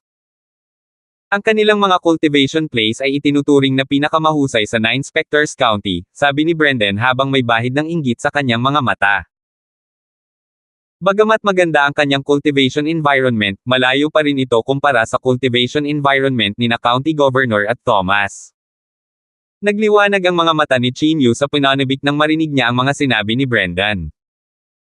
Sa kabilang banda, tila may napansin si Alvin na kahulugan sa mga salita ni Brendan. Ang pinakamagandang kapaligiran sa paglilinang para sa amin. Elder Brendan, ibig sabihin ba nito ay hindi lahat ay pinapayagang maglinang sa locus yung inihanda ng gobernador ng Lord County? 2,634. Inakay ni Brendan sina Alvin at Chinyu palayo sa kanyang tirahan patungo sa silangan ng ari-arian ng gobernador ng county. Dumaan sila sa maraming lugar bago sila tuluyang nakarating malapit sa isang platapormang bato na matatagpuan sa isang malawak na bukas na espasyo. Sa tingin ko, maraming tao ang makikitang nagsasanay at nakikipaglaban. Bukod doon, batay sa kanilang mga aura, lahat sila ay may iisang katangian. Lahat sila ay wala pang 100 taong gulang. Ang mga taong ito ay ang mga Golden Celestial na wala pang 100 taong gulang. Sila ay mula sa mga lungsod sa 9 Spectre County at ang ilan ay mula sa mga kalapit na lugar ng County City. Ang una ay parang kayong dalawa, pinili ng kani-kanilang mga gobernador ng lungsod. Ang huli ay personal na pinili ng ari-arian ng gobernador ng county, paliwanag ni Brendan kina Alvin at Chinyu. Instinctive na lumingon sina Alvin at Chinyu upang tingnan ang platapormang bato at ang 12 binata na may malalakas na aura. Bukod sa 4 na pares ng mga lalaking naglalaban, ang 4 na iba pang lalaki ay nakatingin din sa kanila. Sa ibaba ng hagdan, sa gitna ng platapormang bato, ay ang lugar ng pagtatanim para sa iyo sa ari-arian ng gobernador ng county mula ngayon, sabi ni Brendan. Iniwas nina Alvin at Chinyu ang kanilang mga mata sa kung saan nakatingin si Brendan. Nakita nila ang isang higanteng hukay sa gitna ng higanteng platapormang bato. Hindi ito hinukay, ngunit sadyang itinayo ito noong ginawa ang platapormang bato. Swoosh! Swoosh! Swoosh! Sinundan nina Alvin at Chinyu si Brendan at lumapag sa gitna ng platapormang bato sa harap ng hagdanan. Ang hagdanan ay patungo sa higanteng hukay kung saan malinaw na makikita ang loob nito. Mayroong humigit kumulang 20 silid na bato na may mga pintong bato sa gilid ng hagdanan. Ang 20 silid na bato ay pinaghihiwalay ng bawat 30 baitang. Nagsimulang magpaliwanag si Brendan, ang hagdanang ito ay may kabuoang 900 baitang. Ang unang 30 baitang pababa sa hagdanan ay kung saan matatagpuan ang unang silid na bato. Ito rin ang may pinakamasamang kapaligiran sa paglilinang. Pagkatapos ng isa pang 30 baitang, makikita mo ang pangalawang silid na bato na may bahagyang mas mahusay na kapaligiran sa paglilinang kumpara sa una. Natural, ang huli at pinakaloob na silid na bato ang may pinakamahusay na kapaligiran sa paglilinang. Maihahambing ito sa kapaligiran sa paglilinang ng gobernador ng Lord County at kagalang-galang na Elder Thomas. Ang kapaligiran sa paglilinang ng pangalawang huling silid na bato ay halos kapareho ng kapaligiran sa paglilinang sa aking silid habang ang pangatlo hanggang sa huling silid na bato ay may parehong kapaligiran sa paglilinang sa aking patio. Tumigil siya sandali bago nagpatuloy sa pagsasalita, pinangalanan ng gobernador ng Lord County ang lugar na ito na Latent Dragon Abyss. Ang lugar na ito ay nilikha niya at ng maraming iginagalang na matatanda at mga matatanda sa looban. Maaari mong pagtiisan ang iyong sarili sa lugar na ito. Kailangan mong umasa sa iyong sarili upang makuha ang silid na may pinakamahusay na kapaligiran sa paglilinang. Kailangan mong talunin ang nakatira sa silid na bato na gusto mong angkinan para sa iyo kung ito ay okupado na. Batay sa paliwanag ni Brendan, madaling naunawaan ni Alvin ang mga patakaran at sitwasyon ng Latent Dragon Abyss. Ang kapaligiran sa paglilinang ay ang pinakamahusay sa silid na bato sa ilalim ng hagdan. Kung nais ng isang tao na angkinan ang isang okupadong silid, kailangan niyang hamanin ang nakatira. Natural, ang labanan para sa silid ay isasagawa sa ilalim ng isang hanay ng mga patakaran upang maiwasan ang mga aksidente. Maaari lamang talunin ng mga mandirigma ang kalaban nang hindi malubhang nasaktan ang kanilang kalaban. Gayunpaman, ang hinamon na partido ay maaaring malubhang makapinsala sa naghahaman ngunit hindi pinapayagang patayin o pilayin ang naghahaman. Ang nakatira sa silid na bato sa pinakamalalim na bahagi ng latent dragon abyss na nagawang manatili sa silid ng isang buwan ay makakatanggap din ng 3 primitive spirit nourishing pills. Nagliwanag ang mga mata ni Alvin nang malaman niya ito. Natural lang na nasasabik siya dahil nauubusan na siya ng mga table tasks. Swoosh! Walang sinasabi kina Brendan at Chinyu, mabilis na nagtungo si Alvin sa silid na bato na matatagpuan sa pinakamalalim na bahagi ng latent dragon abyss. Nang makitang sumugod si Alvin sa latent dragon abyss, natural na naintindihan ni Brendan ang kanyang plano. Isang mapait na ngiti ang sumilay sa kanyang mukha habang mabait na nagreklamo, ang batang ito ay. Hindi pa ako tapos magsalita. Humarap siya kay Chinyu at sinabing, Chinyu, sa palagay ko ay wala ka ring ganang makinig sa akin. Sa anumang kaso, pagkatapos mong manatili rito ng 1 o 2 linggo, malalaman mo rin kalaunan ang sasabihin ko. Hahayaan kitang galugarin ang lugar na ito ng mag-isa. Pagkatapos niyang magsalita, lumipad siya sa ere at nawala mula sa latent dragon abyss. Mula pa sa simula, sinusundan na ng tingin ni Chinyu si Alvin nang pumasok si Alvin sa latent dragon abyss. Gayunpaman, dahil naroon si Brendan, nagpasya siyang manatili. Pagkaalis ni Brendan, agad din siyang sumugod sa pinakamalalim na bahagi ng latent dragon abyss. Pagkatapos umalis ni Brendan, naisip niya sa sarili, sa tingin ko ang latent dragon abyss ay magiging masigla ngayon. Alam niyang malakas si Alvin kaya hindi siya nagduda na kaya ni Alvin na sakupin ang silid na bato sa pinakamalalim na bahagi ng latent dragon abyss. Naisip pa niya na ang silid na bato ay espesyal na idinisenyo para sa kanya. Sa nakatagong kailaliman ng dragon. Sino siya? Hindi ko pa siya nakikita dati. Si Alvin, na sumugod sa pinakamalalim na bahagi ng latent dragon abyss, ay natural na nakakuha ng atensyon ng mga binata na lumabas mula sa kanilang mga silid na bato. Pinanood nila si Alvin habang papunta sa pinakamalalim na bahagi ng kalaliman. Sa sandaling ito, tiningnan ni Alvin ng mabuti ang pintong bato. Hindi na kailangang sabihin, ang pintong bato ay mula sa silid na bato na may pinakamahusay na kapaligiran sa paglilinang. Itinaas niya ang kanyang kamay at isang bugzo ng hangin ang marahas na dumapo sa pinto, na lumikha ng isang malakas na ingay. Buong kumpiyansa niyang sinabi, ako, si Alvin, ay naparito upang hamanin ka para sa silid na batong ito. Kalmado ang kanyang boses nang magsalita siya. Swoosh! Sa sandaling ito, sa wakas ay dumating na si Chinyu. Bukod sa iilang mga binata na kalalabas lang ng kani-kanilang mga silid na bato, parami ng parami ang mga taong lumabas mula sa kani-kanilang mga silid na bato nang marinig nila ang kaguluhan. Bibalak niyang hamanin ang nakatira sa pinakamalalim na silid na bato. Sus Mariosep! Talagang matapang siya. Kahit wala pang 100 taong gulang ang nakatira rito, isa siyang Yellow Sun Golden Celestial. Mas malakas siya kaysa sa atin. Hindi pamilyar ang taong ito kaya malamang bago lang siya. Base sa narinig ko, wala pa ang mga kinatawan mula sa Bloody Specter City. Maaari kayang taga Bloody Specter City siya. Isa na namang hindi pamilyar na mukha. May nakatuklas kay Chinyu. Siguro kasama ng binata na nakasuot ng lila ang lalaking ito. Hanggang ngayon, hindi pa namin nakikita ang mga kandidato mula sa Bloody Specter City. Kung hindi ako nagkakamali, dapat sila ang 2 kandidato mula sa lungsod na iyon, sabi ng isang binata. Maraming tao ang sumang-ayon sa sinabi ng binata. Swoosh! Swoosh! Ang tunog ng ihip ng hangin ay sumipol sa hangin habang dumarami ang mga figure na pumapasok mula sa labas. Pagdating nila sa pinakamalalim na bahagi ng kalaliman, lahat sila ay lumingon upang tumingin kay Alvin. Hindi ba't sumama ang binata na nakasuot ng lila kay Elder Brendan? Tama. Mukhang si Elder Brendan ang may pananagutan sa pag-escort at pagbabantay sa mga kandidato mula sa Bloody Specter City. Mukhang isa siya sa mga kandidato mula sa Bloody Specter City. Naaalala ko na may kasama pala siya. Nandoon siya. Ilan sa kanila nakakapasok lang sa latent dragon abyss ay ibinaling ang kanilang tingin kay Chinyu. Alam nilang sumama na ito kay Alvin. Bumuhos. Bumuhos. Bumuhos. Isang dagindong ang umalangaw-ngaw sa hangin habang dahan-daang bumukas ang pintuang bato na tinitingnan ni Alvin.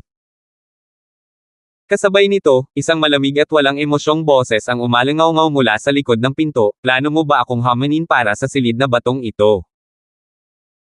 Nang tuluyang mabuksan ang pinto, bumungad dito ang isang binata na may katamtamang pangangatawan at katamtamang anyo. Mukha siyang karaniwan kaya mahirap siyang hanapin sa gitna ng maraming tao. Bagamat kalmado ang kanyang ekspresyon, ang kanyang mga mata ay mabangis habang nakatingin kay Alvin. Para bang hindi na siya makapaghintay na patayin si Alvin. 2635. Lumabas na si Ferdinand. Karaniwang walang takot ang mga taong walang karanasan. Kagagaling lang ng lalaking ito sa Bloody Spectre City, at gusto niyang hamanin si Ferdinand para sa pinakamahusay na silid ng bato para sa cultivation. Nabalitaan kong Alvin ang pangalan niya. Kahit ang pangalan niya ay parang kasing arrogant niya. Tama ka, napakayabang niya talaga. Kara-rating lang niya sa Latent Dragon Abyss, at hinahamon na niya ang nakatira sa pinakamagandang silid na bato. Sa tingin ba niya ay madali lang ang sakupin ang pinakamagandang silid na bato? May napangisi. Kung ganoon lang kadali, hinamon ko na sana si Ferdinand. Gaano kalala sa tingin mo ang masasaktan ni Ferdinand? Pinag-usapan ng nakamasid si Alvin at ang nakatira sa pinakamagandang silid na bato, si Ferdinand. Malinaw sa kanilang usapan na hindi nila inaakala na magagawa ni Alvin na sakupin ang silid na bato ni Ferdinand. Si Ferdinand ay isang Yellow Sun Golden Celestial, siya rin ang inaanak ni Revered Elder Thomas. Sino ang hindi pa nakakarinig tungkol kay Revered Elder Thomas? Sikat siya sa Nine Specters County. Nabalitaan kong nagkagusto si kagalang-galang na Elder Thomas kay Ferdinand dahil sa kanyang likas na talento at mataas na antas ng paglilinang. Noong una, tinanggap si Ferdinand bilang kanyang direktang disipulo, at kalaunan, ginawa niyang inaanak si Ferdinand. Kaya naman pinalitan ni Ferdinand, na dating tinatawag na Chen Fei, ang kanyang apelyido sa Blackwell. May tsismis na tinalikuran ni Ferdinand ang kanyang dating Panginoon upang maging disipulo ni kagalang-galang na Elder Thomas. Nabalitaan ko rin iyan. Labis na nagalit ang dating amo ni Ferdinand sa pagtataksil ni Ferdinand. Sa huli, nabalitaan kong pinatay siya ng kagalang-galang na Elder Thomas. May gumawa ng ingay na nagpapatahimik bago marahang nagsalita, hinaan mo ang boses mo. Naghahanap ka ba ng kamatayan? Natural lang na narinig ni Alvin ang mahinahong usapan sa paligid.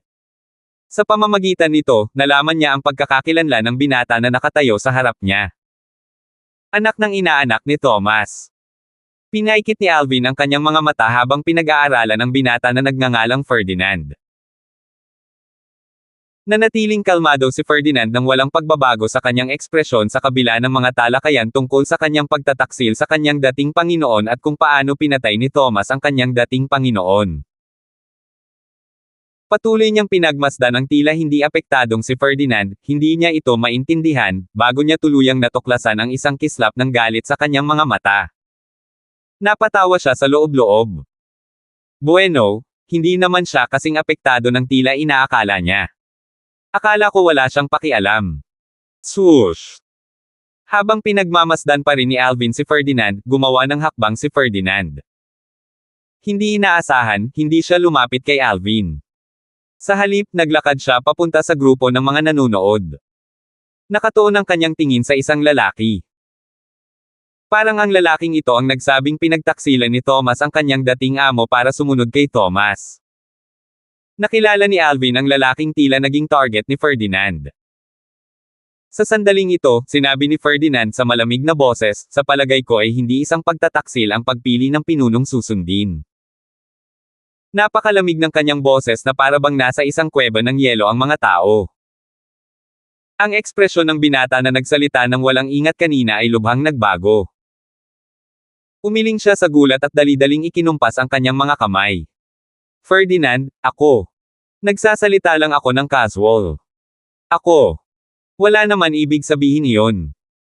Dahil nang ahas kang magsalita ng ganyan, dapat handa kang magbayad ng halaga, malamig na sabi ni Ferdinand. Ang kanyang mga mata ay parang mga tipak ng yelo habang ibinabato niya ang kanyang kamay. Agad na lumitaw ang isang kutsilyo sa kanyang kamay. Ugong. Sa sumunod na sandali, may mga liwanag na sumilay mula sa palad ni Ferdinand, at ang tunog ng isang sigaw ng sable ay umalingaw-ngaw sa hangin. Isang kaawa-awa at kaawa-awang sigaw ang umalingaw-ngaw sa hangin, kasabay ng mahinang tunog ng isang bagay na pinuputol. Ang mga ingay ay lalong malakas dahil tahimik ito sa latent dragon abyss. Malaki ang ipinagbago ng mga nakamasid nang makita nila ito. Lahat sila ay tumingin kay Ferdinand ng may pag-aalala at takot. Naging seryoso ang ekspresyon ni Alvin habang iniisip niya ang sarili, napakasama. Pinutol niya ang braso ng lalaking iyon dahil lang sa sinabi niya ang totoo. Dahil may mga patakaran kung saan ipinagbabawal ang permanenteng paglumpo o pagpatay sa sinuman sa latent dragon abyss, hindi nang ahas si Ferdinand na sirain ang braso. Dahil dito, mabilis na nahawakan ng lalaki ang naputol niyang braso upang maiugnay niya itong muli. Kahit na ikabit muli ang braso, kakailanganin pa rin niyang magpahinga ng matagal para tuluyang gumaling. Sa proseso ng paggaling, kakailanganin niyang gumastos ng malaking lakas para alagaan ang kanyang mga braso upang maiwasan ang mga problema sa hinaharap. Hindi maiiwasang maantala at maaapektuhan nito ang kanyang cultivation, naisip ni Alvin sa sarili. Kung hindi lang dahil sa ipinagbabawal sa atin ang pumatay at permanenteng paglumpo ng isang tao sa latent dragon abyss, namatay ka na sana. Sabi ni Ferdinand habang malamig na nakatingin sa binata na naputol ang braso. Sa sobrang takot ng lalaki ay yumuko siya, takot na salubungin ang tingin ni Ferdinand. Natatakot siyang muling magalit si Ferdinand. Samantala, ang mga naroon mula pa noong una at ang mga dumating ng huli dahil sa kaguluhan, ay maingat na tumingin kay Ferdinand. Napakawalang awa niya. Dapat talaga nating iwasang masaktan si Ferdinand. Sa sandaling ito, inilipat ni Ferdinand ang kanyang tingin kay Alvin. Pinagmasdan niya si Alvin ng may paghamak bago niya sinabi ng walang pakialam, ikaw si Alvin. Kung puputulin mo ang iyong braso at yayabang sa akin ng 3 beses, magkukunwari akong hindi mo ako hinamon. Kung hindi, puputulin ko ang lahat ng iyong 4 na paa at kamay para pahirapan ka kapag natalo kita. Nagningning ang kanyang mga mata habang nagsasalita. Agad na ibinaling ng mga nanood ang kanilang atensyon kay Alvin, at palihim silang nag-usap. Mukhang galit na galit talaga si Ferdinand.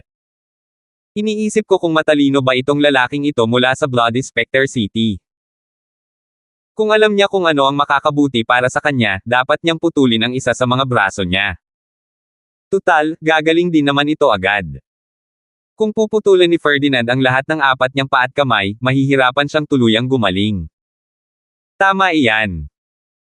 Maaaring matagalan, ngunit ang isang naputol na braso ay tuluyang gagaling sa paglipas ng panahon. Gayunpaman, ang pagkaputol ng lahat ng 4 na paa ay ibang usapan na. Siyempre, ang proseso ng paggaling ay mas mahirap kumpara sa basta naputol lang ang isang braso. Ang mga nanunood ay nakuryuso kung ano ang gagawin ni Alvin. Tanging si Chinyu lamang ang hindi nababagabag. Alam niya kung ano ang gagawin ni Alvin. Naisip niya, walang duda na si Ferdinand ay lubos na may talento sa pagiging isang Yellow Sun Golden kahit na wala pang 100 taong gulang. Sa kasamaang palad, ang kanyang kalaban ay si Alvin na isang napakalaking henyo. Patuloy na nag-uusap ang mga nanunood. Karamihan sa kanila ay sigurado na pipiliin ni Alvin na putulin ang braso nito sa halip na magpumilit na hamanin si Ferdinand para sa silid na bato na may pinakamahusay na kapaligiran sa paglilinang. Si Alvin, ang lalaking ito mula sa Bloody Spectre City, ay dapat nang sumuko ngayong nasaksihan niya ang lakas ni Ferdinand, tama ba? Kung matalino siya, puputulan niya ang braso niya, magkukubli, at maghihingi ng tawad. Base sa hitsura niya, mukhang matalino siyang tao. Dapat alam niya kung ano ang pinakamahusay na gagawin. Sa pagkakataong ito, casual na nagbitaw si Alvin ng isang salita habang sumusulyap kay Ferdinand, gago. Lahat, kasama na si Chinyu na may tiwala kay Alvin, ay nagulat dito. Hindi nila inaasahan na pag-alitan ni Alvin si Ferdinand na inaanak ng Thomas, isang kagalang-galang na elder sa ari-arian ng gobernador ng county. Hindi ba siya natatakot na masaktan si Thomas? Nang makabawi si Ferdinand sa kanyang katinoan, huminga siya ng malalim dahil sa galit. Mabilis na tumaas at bumaba ang kanyang dibdib habang sinasabi niya, paano mo ako nagawang tawaging gago? Matinding tiningnan niya si Alvin habang ang kanyang hangering pumatay ay bumubuga mula sa kanyang katawan. Malinaw na gusto niyang hiwain si Alvin at gawing abo. Napasimangot si Alvin, galaw ka na lang. Sumulyap siya sa silid na bato bago muling nagsalita, hindi na ako makapaghintay na mag-cultivate doon. Ang paraan ng kanyang pagsasalita ay parang kanya na ang silid na bato. Samantala, ang mga nanood ay napasinghap nang marinig nila ang mga salita ni Alvin. Tiningnan nila siya na parang isang patay na naglalakad. Baliw ba itong lalaking ito mula sa Bloody Spectre City? Si Ferdinand ay inaanak ni kagalang-galang na Elder Thomas dahil siya ay lubos na may talento. Hindi siya isang mahinang tao. Bukod dito, hindi siya umasa sa kanyang relasyon kay kagalang-galang na Elder Thomas upang makuha ang silid na bato na may pinakamahusay na kapaligiran sa paglilinang sa Latent Dragon Abyss. Dapat narinig tayo ng lalaking ito mula sa Bloody Spectre City na nagsasabing si Ferdinand ay isang Yellow Sun Golden Celestial. Gayunpaman, umaarte siya na parang hindi niya tayo narinig. Sa tingin ba niya ay kaya niyang harapin ang isang Yellow Sun Golden Celestial? Kung galing siya sa mansyon ni Haring Ching, maaaring sapat ang lakas niya para talunin si Ferdinand. Gayunpaman, galing siya sa Bloody Spectre City kung saan hindi maganda ang kapaligiran at mga mapagkukunan ng cultivation. Paano niya matatalo si Ferdinand sa ganoong sitwasyon? Inisip ng lahat, maliban kay Chinyu, na labis na pinahahalagahan ni Alvin ang kanyang sarili. Walang paraan na magiging kapantay niya si Ferdinand. Sa sandaling ito, sinabi ni Ferdinand, napakayabang. Dahil mas gusto mong putulin ang 4 mong paa at kamay, tutuperin ko ang hiling mo. Ang kanyang celestial origin energy ay biglang tumaas na parang apoy, dahilan para tumaas ang temperatura sa Latent Dragon Abyss. Putok. Isang malakas na pagsabog ang umalangaw-ngaw sa hangin habang tila sumabog ang apoy sa katawan ni Ferdinand bago siya sumugod patungo kay Alvin. Shoo! Umalangaw-ngaw sa hangin ang nakakarinig na tunog ng sigaw ng sable, kasabay ng nakasisilaw na liwanag ng mga sinag ng sable. 2636. Swoosh! Swoosh! Maraming sinag ng espada ang tumama kay Alvin. Dahil sa dami ng sinag ng espada, hindi maiiwasan na ang ilan sa mga ito ay tumama sa pader na bato ng Latent Dragon Abyss. Ang mga sinag ng espada ay nag-iwan ng kitang-kitang malalalim na marka sa pader. Ang pagkakigawin ng Latent Dragon Abyss ay lubhang kakaiba.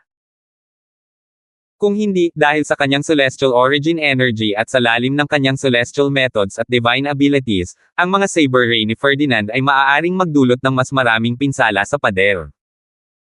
Maituturing na kahanga-hanga na nagawa pa niyang mag-iwan ng mga marka sa pader.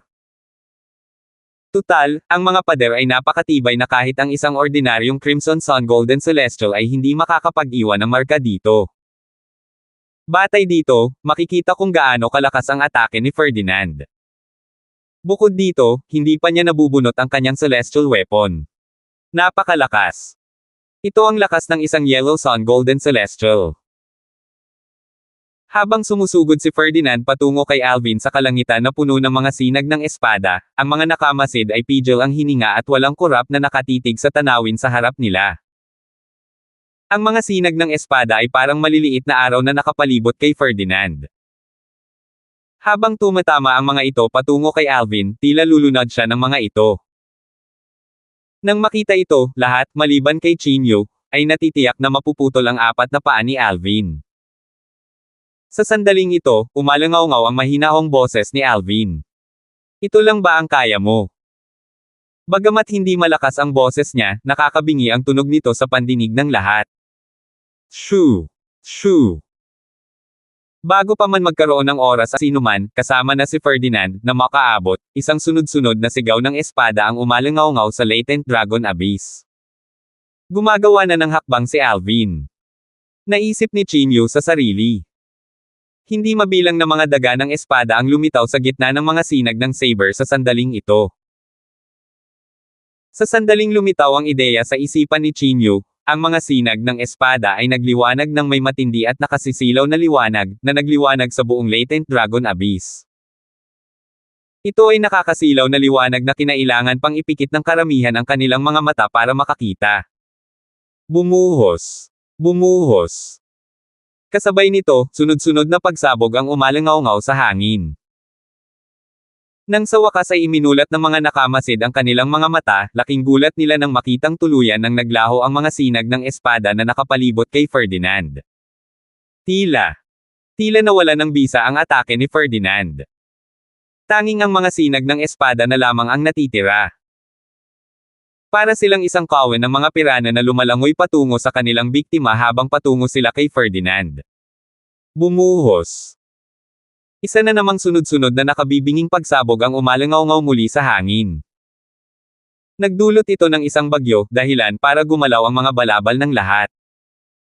Ang mga may mahinang cultivation base ay napaatras dahil sa lakas ng hangin.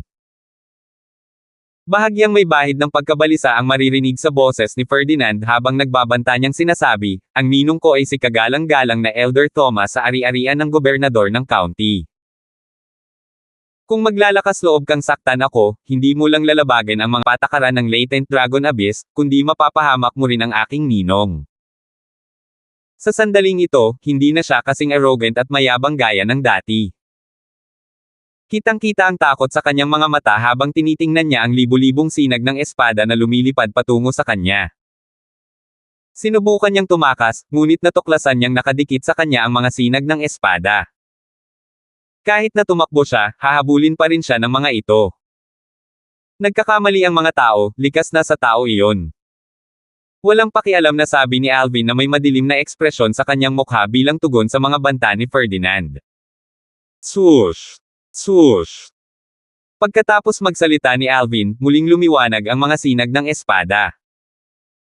Bumilis ang kanilang pagtakbo patungo kay Ferdinand na tuluyang winasak ang kalasag na mabilis na ginawa ni Ferdinand. Sa isang iglap, pinutol ng mga sinag ng espada ang apat na paa at kamay ni Ferdinand. Pagkatapos noon, itinigil ni Alvin ang kanyang pag-atake. Hindi niya sinira ang mga paa at kamay ni Ferdinand o pinatay ito. Pagkatapos ng ilang sandali ng pagkaantala, ang kaawa-awang sigaw ni Ferdinand ay umalangaw-ngaw sa latent dragon abyss. Ang kanyang kaawa-awang sigaw ay tumagal ng ilang beses. Nang tumigil siya sa pagsigaw, nakita ng lahat na basang-basa siya ng pawis, at namumula ang kanyang mga mata. Halatang dumanas siya ng matinding paghihirap. Swoosh! Swoosh!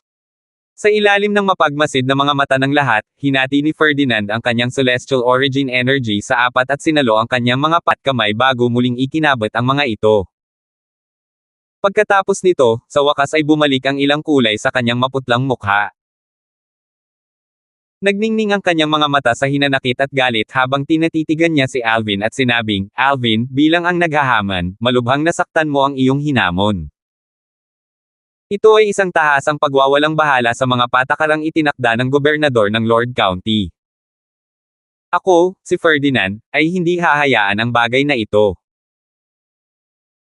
Hindi binigyan ni Alvin ng masamang tingin si Ferdinand bago niya sinabi ng walang pakialam, kung ayaw mong maputol muli ang mga paa mo, ibigay mo na sa akin ang daan papunta sa silid na bato. Malaki ang ipinagbago ng ekspresyon ni Ferdinand nang marinig ang mga sinabi ni Alvin. Naghagis siya ng isang jade slip kay Alvin at tinitigan ito ng masama bago umalis sa latent dragon abyss sa harap ng mga mata ng lahat. Sa labanan kanina, bukod sa hindi niya paggamit ng kanyang celestial weapon, inilabas ni Ferdinand ang lahat ng kanyang lakas. Kahit noon, tuluyan na siyang natalo ni Alvin. Bukod dito, malinaw niyang nakita ang buong proseso. Hindi rin gumamit si Alvin ng celestial weapon. Sa ilalim ng mga pangyayaring ito, alam niyang wala siyang laban kay Alvin. Dahil dito, hindi na siya nagpatuloy sa pakikipaglaban matapos mapawalang bisa ni Alvin ang kanyang pag-atake. Alam niyang medyo malaki ang agwat sa pagitan niya at ni Alvin. Nang makapasok sa silid na bato, tiningnan ni Alvin si Chinyu at sinabing, Chinyu, papasok na ako. Kasunod nito, ipinadala niya ang kanyang enerhiya sa kaluluwa sa Jade Talisman na isinuko sa kanya ni Ferdinand upang angkinan ang pagmamay-ari.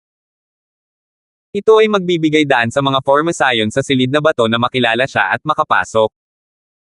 Pareho ang bawat silid na bato sa latent dragon abyss. Mayroon silang mga formasayo na katumbas ng mga talisman ng Jade na nagpapahintulot sa mga nagmamay-ari ng mga talisman ng Jade na malayang makalabas at makalabas. Hindi nag-aksaya ng oras si Alvin at agad na pumasok sa silid na bato, na iwan ang mga nanunood sa Latent Dragon Abyss na tahimik na nagtitinginan. Kalaunan, isang binata na nakaasol sa Latent Dragon Abyss ang bumasag sa katahimikan. Sus Mariosep. Iyan ay. Ang batang makapangyarihang iyon mula sa Bloody Spectre City ay talagang tinalo si Ferdinand at pinutol ang 4 sa kanyang mga paa sa isang galaw lamang. Oo nga. Parang ibang klase siya kay Ferdinand kung pagbabatayan kung gaano niya kadaling talunin si Ferdinand. Ano kaya ang cultivation base niya? Dapat ay mas malakas siya kaysa sa isang Green Sun Golden Celestial. Tutal, kahit si Ferdinand na isang Yellow Sun Golden Celestial ay natalo sa isang galaw lang. Ang pangalan ng batang makapangyarihang tao mula sa Bloody Spectre City ay Alvin. Ngayon lang ako nakarinig ng katulad niya sa Bloody Spectre City. Karamihan sa mga tao ay nakabawi na ng kanilang katinoan sa puntong ito. Lahat sila ay nabigla at parang nananaginip. Para sa kanila, halos walang talo si Ferdinand. Gayunpaman, isang bagong dating mula sa Bloody Spectre City ang madaling natalo sa kanya sa isang galaw lamang.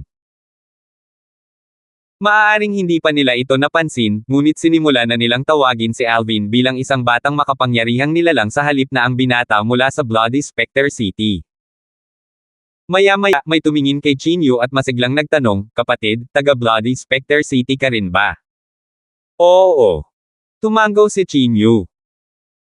Nagtanong ang parehong tao, "Nakita ko kanina na kinausap ka ng batang makapangyarihang lalaki mula sa Bloody Spectre City. Close ba kayong dalawa?" Tanong ng parehong tao. Hindi ko masasabing malapit tayo kahit ilang beses na tayong nag-usap. Nanggaling lang tayo sa iisang lugar. Pero nag-uusap naman tayo, prangkang sabi ni Chinyu. Hindi napigilan ng isa pang tao ang magtanong ng may kuryosidad, "Kilala mo ba ang cultivation base niya? Isa ba siyang Green Sun Golden Celestial? O isang Blue Sun Golden Celestial?"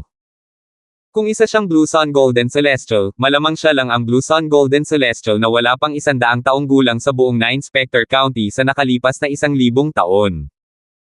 Hindi ako sigurado. Umiling si Chinyu. Totoo ngang hindi niya alam kung ano ang cultivation base ni Alvin, pero alam niyang sigurado na si Alvin ay hindi man lang isang Crimson Sun Golden Celestial, lalo na ang isang Green Sun o isang Blue Sun Golden Celestial. Ang mga celestial methods at divine abilities na pinagkadalubhasaan ni Alvin ay malamang na nasa antas langit, naisip ni Chinyu sa sarili. Natural lamang para sa kanya na mag-isip ng ganito. Tutal, si Alvin ay isa lamang heavenly celestial na kakaakyat lang sa spirit overarching heaven kalahating taon na ang nakalilipas. Ang tanging dahilan kung bakit siya napakalakas ay dahil sa kanyang mga heaven-grade celestial methods at divine abilities. Nagsimulang mag-usap muli ang ilang tao. Natatakot ako na hindi maganda ang magiging senyales para sa kanya kahit na isa siyang Blue Sun Golden Celestial. Hindi lang niya nasaktan si Thomas sa pamamagitan ng pagputol sa mga paa at kamay ni Ferdinand, kundi tuluyan din niyang binaliwala ang mga patakarang itinakda ng gobernador ng county. Dahil lang dito, nasaktan niya ang dalawa sa pinakamalakas na tao sa Nine Spectres County. Bagamat binaliwala niya ang mga patakaran sa Latent Dragon Abyss, maaaring pabayaan na lang ni Lord County Governor ang mga bagay-bagay kung isasaalang-alang kung gaano siya kagaling. Gayunpaman, dahil may kinalaman ito kay Revered Elder Thomas, natatakot ako na hindi malulutas ang mga bagay-bagay ng ganoon kadali. Nang marinig ang mga usapan sa kanyang paligid, isang malungkot at nag-aalalang ekspresyon ang lumitaw sa mukha ni Chinyu. Salamat po at sinamahan ninyo ako, ingat lagi mga master.